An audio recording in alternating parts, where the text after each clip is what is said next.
wasted.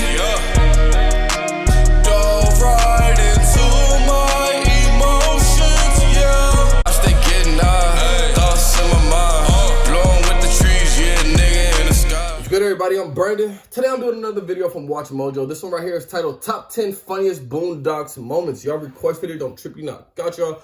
Boondocks, that show was fucking fire. We all know. Excuse me. It's hilarious. And the whoever made the show, this nigga is clearly woke as fuck. He was trying to put us all on game, but we probably wasn't there mentally yet. You know what I'm saying? Anyway, I'm ready to laugh. I'm ready to have a good time. Let's hop on into it. With the 2020 reboot of the Boondocks, that means that the Freeman's outrageous adventures are set to return to the small screen. Wait, 2020 reboot? Oh yeah, I did hear about that. I'm tripping. Down our picks for the I gotta top stop 10 getting faded. funniest I be Boondocks forgetting a lot of moments. shit. I know about white people too. Like when they talk, they say the whole word like this. For this list, we'll be looking at the most laugh-inducing. I mean, that's true. What's the problem with white people doing that? 1 to 4 of Cartoon Network's. Isn't that how you're supposed to speak? Number 10, Riley's teacher. It's no surprise that the first entry on this list features this pair. In season 2's The S Word, the Freemans I remember this. This shit was hilarious. Mr. Pedo This shit was for using hilarious. this slur against Riley. It's a derogatory racial remark that has divided people for many years. You should have showed him saying it. Elementary teacher has now been suspended over calling a student the N-word. Nigga, not nigger. Student's language That is so shit was heavily hilarious. with the slur that he's stopped noticing it entirely, as it has crept into his inner voice. I'm telling you, my inside voice didn't talk like that before he got in my class. He depicts Riley's use of the word as being What's so up, my ubiquitous that when he heard Riley ask about borrowing a fry, Mr. Pedo's inside voice had the reflex to respond in kind instead of being offended by the contemptuous term. This episode is actually You wanna borrow a based fry, on my real nigga? events. Like, what? Number 9. Granddad opens a restaurant. If you know what it's like to taste food as addictive as caffeine, then this Man. episode's for you. When Granddad cooks soul food for Sunday dinner, Ed Wensler is so impressed that he offers to open a restaurant to serve it. I'm telling you, Robert, this is the best location in Woodcrest. Granddad's food produces an effect called the itis, which is a sleepy state that What you know results about the from itis? significantly You don't high know about that itis, girl. You don't know about that itis, nigga. Wensler's Sure know plans about that request by itis, Riley nigga. to cater to this effect by providing beds for sleeping customers of the itis restaurant proves to be too successful. As the neighborhood quickly devolves into a crime-infested area, They gotta throw niggas out. obsessed with Granddad's fatty food. Damn, what happened to you? Look, I was just wondering if I could get a quick Luther burger. Hey, come on, get off me! What the fuck? Woman? Just one. It's also She turned to a revealed that crackhead this for the was Wensler's food. plan all along, so that he could buy the remaining property in the neighborhood. I believe our business is done. Have a nice day. Number 8. Diss track for Granddad. When the fictional rap superstar Thugnificent moves into Woodcrest across the street from the Freemans, a beef is instantly born. Oh man, Thugnificent and the lethal interjections living here. And the lethal They're called the lethal injection? And What the Granddad files a fuck? complaint for noise and cars parked on his lawn. Hey, shut up all that damn noise! Oh man, y'all need to listen to some Nat King Cole. In response to this transgression, Thugnificent releases an expletive-filled diss song and music video against Granddad, and it does not disappoint. Snitching ain't the thing to do, so now me and my crew gonna show the block how to handle this fool. He just hating cause we went from rags to riches to baddest bitches. The rapper goes after Granddad's old age and snitching ways and hires a pathetic old actor to imitate him.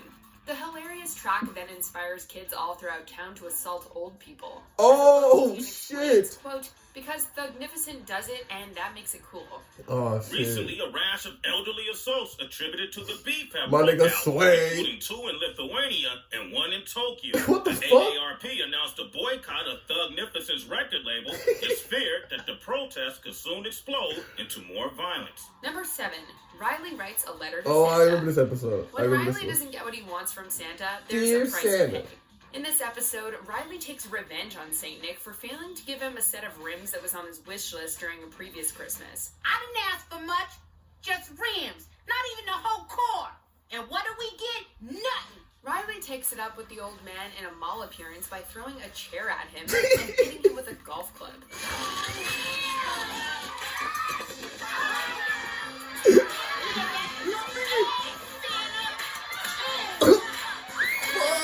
He then proceeds to threaten Santa in writing. How hilarious would that be if you saw a mall Santa getting his ass beat by a kid? And making sure to get the point across with a few choice words. I'm coming for that ass again.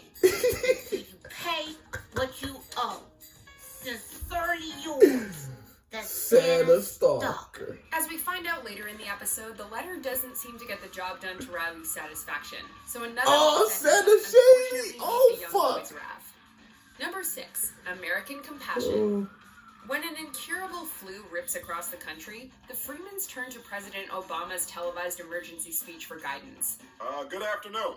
I'd like to start off by thanking all of you out there who have called and written letters about the safety of the first family.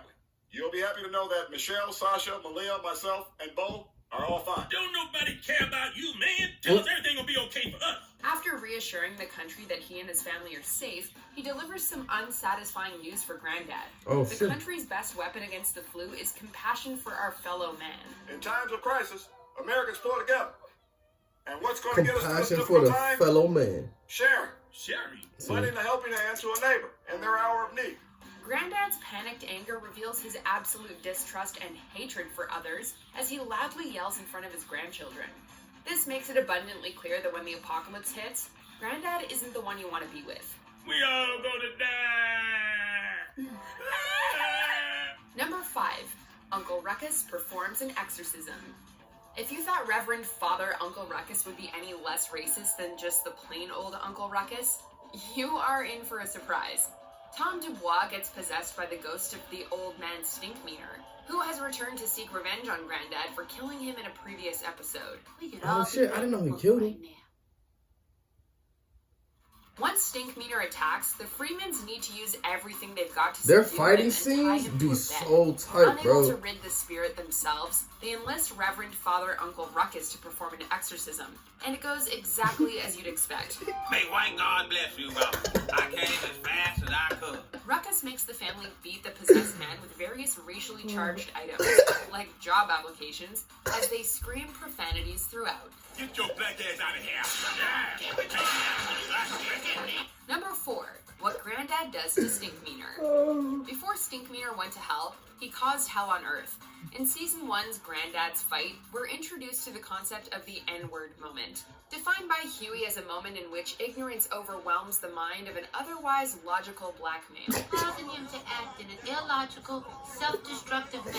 This is exactly what happens between Granddad and Stinkmeaner, who spend the episode preparing for a rematch of a parking lot scuffle, in which Stinkmeaner beats up Granddad with his martial arts skills.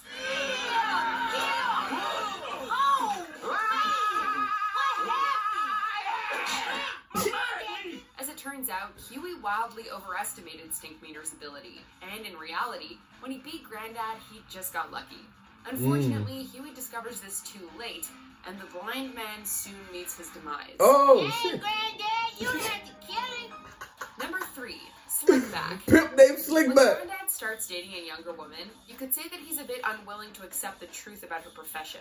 Throughout the episode, his new girl and her multiple shopping trips, Robert's denial persists and eventually culminates in a scene in which he meets a man in a purple suit who insists on being referred to as a pimp named Slickback. Now hold up, Slickback. No, that's a pimp named Slickback. That's what I said, Slickback.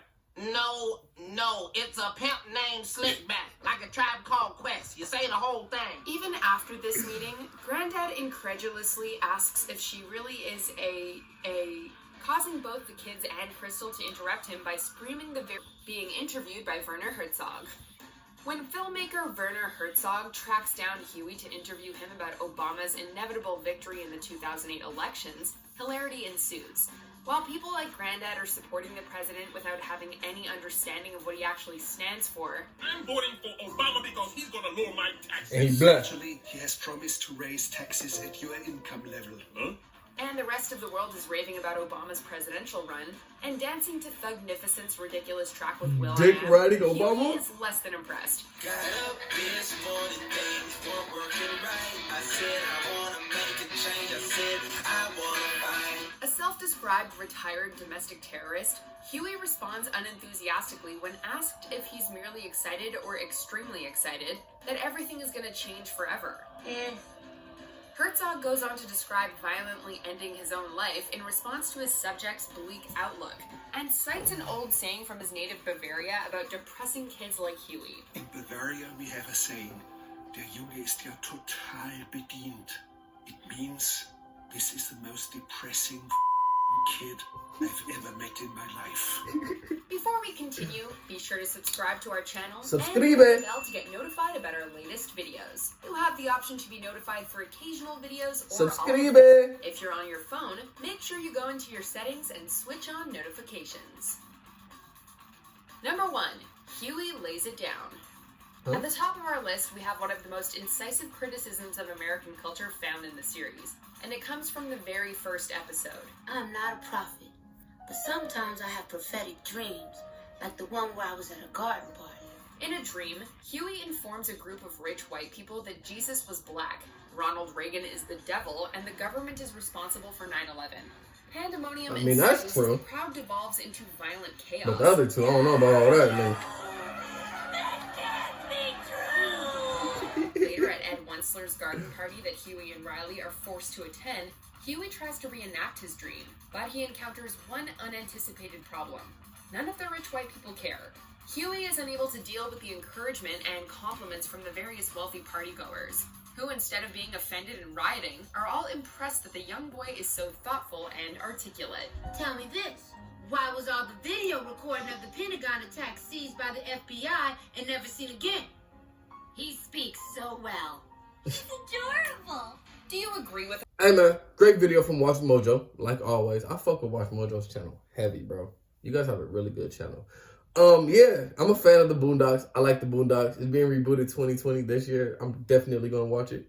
Let me know down in the comments if y'all gonna watch it too, man. I'm gonna see y'all next time. Peace.